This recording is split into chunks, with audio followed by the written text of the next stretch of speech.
GS academy में आपका स्वागत है।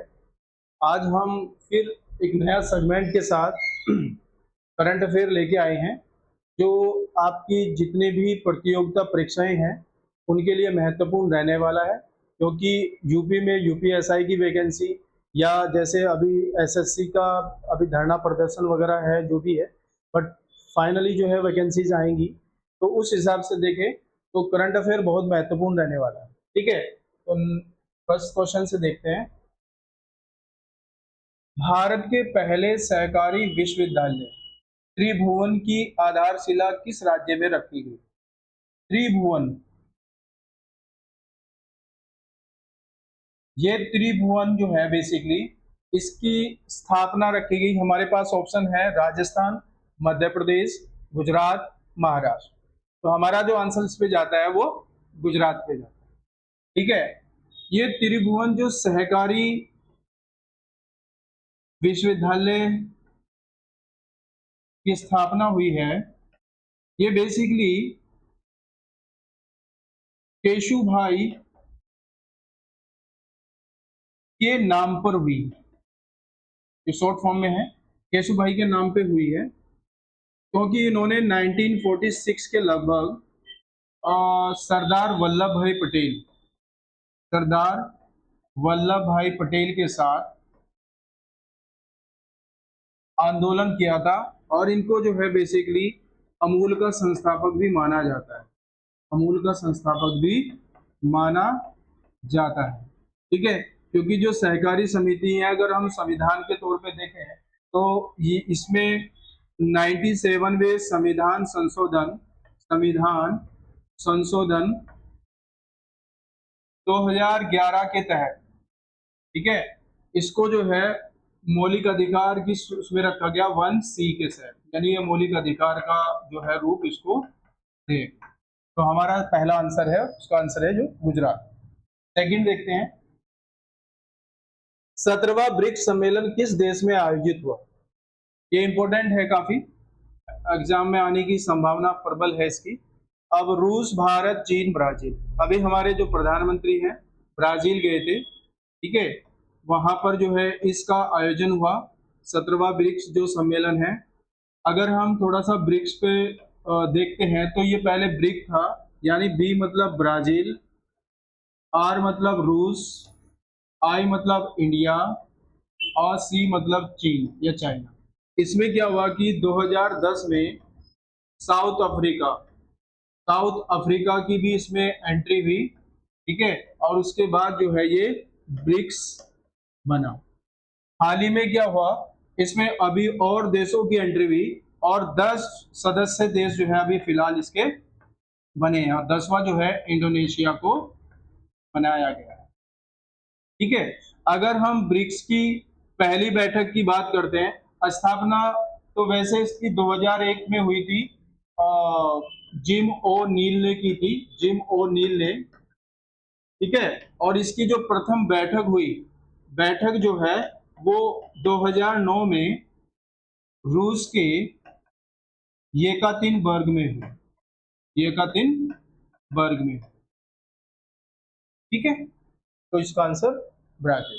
नेक्स्ट देखते हैं, भारत किस देश के साथ हाल ही में समुद्री सुरक्षा और सहयोग के लिए समझौता किया है? समुद्री सुरक्षा और सहयोग के लिए समझौता है, जैसे हाल ही में हम समाचार पत्रों में भी पढ़ते हैं कि जो समुद्री लुटेरे हैं या इस तरह की व्यवस्था है जिससे कि जो समुद्री मार्ग है वो सुरक्षित नहीं है, तो इसी के लिए देखते हुए दो देशों के बीच में भारत और सऊदी अरब के मध्य जो है एक समझौता हुआ, यानी एक किस्म से सामरिक महत्व है इसका, क्योंकि समुद्र के माध्यम से जो है व्यापार बड़ी आसानी से हो जाता है।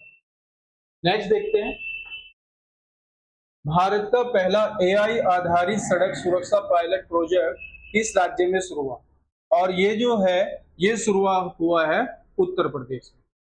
ठीक है, ये एआई आधारित है, पहला प्रोजेक्ट है जो सड़क के लिए उत्तर प्रदेश में है। अगर हम इसके लिए देखें, एक इसमें भारत जेन जो है एआई आधारित डाटा सेंटर है। अगर इसके डाटा सेंटर की भी बात करते हैं, तो उसका भी अभी ऑर्गेनाइजेशन हुआ है और वो छत्तीसगढ़ में शुरू हुआ है, छत्तीसगढ़ में शुरू। ठीक है, नेक्स्ट देखते हैं, गजाब क्या है? मिसाइल है, टैंक है, अंतरिक्ष मिशन है या नॉन न्यूक्लियर बम है? बेसिकली जो गजाब है ये तुर्की का, अभी तुर्की बोलते हैं इसको, नाम बदल दिया गया है तुर्की का, इसकी राजधानी बेसिकली अंकारा है। इसको जो है ये जो गजाब है ये नॉन न्यूक्लियर बम है, यानी इसको बमों का बम कहते हैं। मतलब ये धारणा दी गई है कि बमों का बम है, ये विनाशकारी है काफी। ठीक है, तो इसका आंसर क्या होगा हमारा? Non nuclear bomb. नेक्स्ट देखते हैं, भारत का कौन सा टाइगर रिजर्व दुनिया में बाघों के घनत्व वाला तीसरा रिजर्व बन गया है? अब इसमें हमारे पास जैसे काजीरंगा है, कानाकिसली है, सिमलीपाल है। अगर हम इनकी बात देखते हैं, काजीरंगा जो है ये असम में है, ठीक है, कानाकिसली जो है ये मध्य प्रदेश में पड़ता है, और जो सिमलीपाल है ये उड़ीसा में पड़ता है। अगर देखें घनत्व की दृष्टि से हम अगर थोड़ा बात करें तो सबसे पहले भारत का ही जिंक कार्बेट आता है, जिंक कार्बेट। ठीक है, इसकी जो स्थापना है वो लगभग 1936 में हुई थी और उसका बाद में जाके नाम चेंजेस भी हुआ, ठीक है, 1957 के बाद, और फाइनली ये 1 अप्रैल 1973 में ये बेसिकली जो है पहला बाघ रिसर्च सेंटर बना था इंडिया का। उसके बाद अगर घनत्व में दूसरे पार्ट देखें तो बांदीपुर आता है, ठीक है, बांदीपुर आता है जो कर्नाटक में, और तीसरे नंबर पे जो है अभी इसका आंसर जो काजीरंगा है ये आता है, काजी।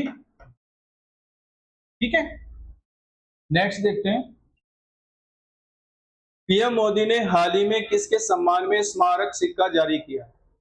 अब इसमें जैसे चोल शासकों के बारे में है ये, राजा राम की बात आती है, राजेंद्र चोल प्रथम आता है, राजेंद्र द्वितीय आता है, इनमें से कोई नहीं, तो हमारा जो आंसर आता है वो राजेंद्र चोल प्रथम आता है। ठीक है, राजेंद्र चोल प्रथम को जो है इसको समुद्र का शासक भी कहते हैं, समुद्र का शासक या स्वामी भी कहते हैं। इसकी वजह एक है इसको कहने की, क्योंकि इनके समय जो है, इनके समय भारत का अधिकार पूर्वी, या ये कह सकते हैं अधिकार दक्षिण पूर्वी देशों पर भी रहा, देशों पर, जिसमें श्रीलंका, मलेशिया और इंडोनेशिया तक जो है इनका जो है अधिकार की बात की जाती है। इसी वजह से इनको समुद्र का शासक भी कहते हैं, और इन्हीं के सम्मान में प्रधानमंत्री मोदी ने ये जो है सिक्का जारी किया है, स्मारक। और क्योंकि इन्होंने, राजेंद्र चोल प्रथम ने गंगेकोंड चोलपुरम, गंगेकोंड चोलपुरम को अपनी राजधानी भी बनाया था।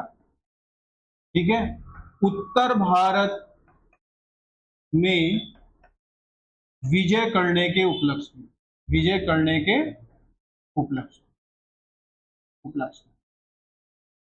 ठीक है, नेक्स्ट देखते हैं, हाल ही में भारत ने किस मिसाइल का 2 उड़ान परीक्षण सफलतापूर्वक किया? अब इसमें जो ऑप्शन है जैसे मिसाइल है, अग्नि मिसाइल है, पिनाक मिसाइल है, पर्ले मिसाइल है, आकाश मिसाइल, तो इसमें जो हमारा आंसर जाता है वो पर्ले मिसाइल पे जाता है। और अगर हम पर्ले मिसाइल की बात करें तो सबसे इंपॉर्टेंट है ये, जैसे जितनी और मिसाइलें हैं वो ज्यादातर नो फर्स्ट यूज पे आधारित है कि पहले हम वार नहीं करेंगे, पहले हम प्रयोग नहीं करेंगे, बट इसमें ऐसी कोई वो नहीं है, मतलब ये नो फर्स्ट यूज को नहीं मानती, मतलब इसमें ये चीज जो है लागू नहीं है इस पर्ले मिसाइल है।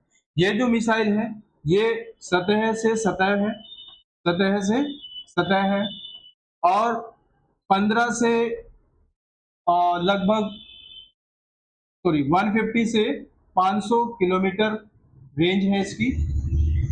ठीक है, तो ये काफी इंपॉर्टेंट है ये पर्ले मिसाइल। नेक्स्ट देखते हैं, भारत का पहला हिंदी माध्यम एमबीबीएस कॉलेज कहाँ स्थापित किया जा रहा है? तो हमारे ऑप्शन है जैसे मध्य प्रदेश, गुजरात, उत्तर प्रदेश, उत्तराखंड, जितने भी हैं ये हिंदी माध्यम राज्य हैं, पर इसमें सर्वप्रथम जो है मध्य प्रदेश में किया गया, ठीक है। और मध्य प्रदेश के जबलपुर में जो है इसमें एक कॉलेज में इसको किया गया, और जो 2027 और 28 के एडमिशन है वो बेसिकली इसमें इस चीज को जो है लागू किया जाएगा। हिंदी माध्यम से पहला राज्य होगा जो बेसिकली एमबीबीएस कराएगा। नेक्स्ट देखते हैं, वर्ष 2025 का संयुक्त राष्ट्र जनसंख्या पुरस्कार किसे प्रदान किया गया। इसमें जो ऑप्शन जाते हैं जैसे वर्षा शर्मा है, वर्षा देशपांडे है, उमा केजरीवाल है, और इनमें से कोई नहीं है, तो हमारा जो आंसर जाता है वो वर्षा देशपांडे पे जाता है, ठीक है। इनको जो है संयुक्त राष्ट्र जनसंख्या पुरस्कार प्रदान किया गया। ये मतलब पहली जो है दलित हैं जिन्होंने जो है महिलाओं के उत्थान और जैसे हिंसा जो होती है महिलाओं के साथ, चाहे वो बलात्कार जैसी हिनान घटनाएं हैं, ठीक है, उनपे सबको जो है इसमें जो है वर्क किया है इन्हें बहुत अच्छी तरह से। तो इस प्रकार से जो हमारा ये सेगमेंट है, ठीक है, होप दैट आप लोगों को अच्छा लगा होगा, ठीक है। नेक्स्ट वीडियो के साथ जो है हम नए करंट अफेयर के साथ आगे और नई वीडियो में आपके साथ सामने आएंगे। धन्यवाद।